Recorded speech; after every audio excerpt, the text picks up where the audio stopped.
Hello, I'm Eli Tavish, Product Manager for Boxtop. Today, I'm going to show you the best practices for using Zoom along with Boxtop. Now, this only applies if you're logged into Boxtop from a Windows or a Mac computer. So, right now, I'm logged into Boxtop, and as you see, I have a Zoom link. Could be one that someone sent me.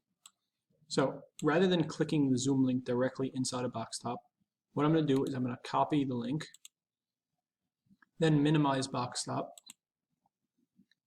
open Zoom on my local computer, and join the session here.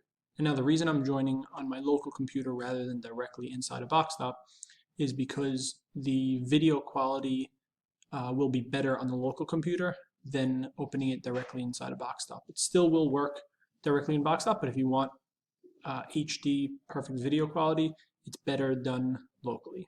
So now I'm going to join the session, and as you'll see, it starts my video here, and then from there I could reopen my Boxtop session. Now you'll see if I open Boxtop, my video is stuck, my Zoom session is stuck behind this screen. So here's a trick for that. So if we minimize again, if you click this Zoom icon in the top left corner, you have an option for keep on top. I want you to check that.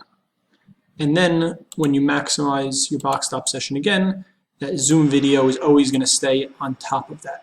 So you could see whoever you're talking to, and you could work in the background on your own computer at the same time. So that's just the best practices around using Zoom.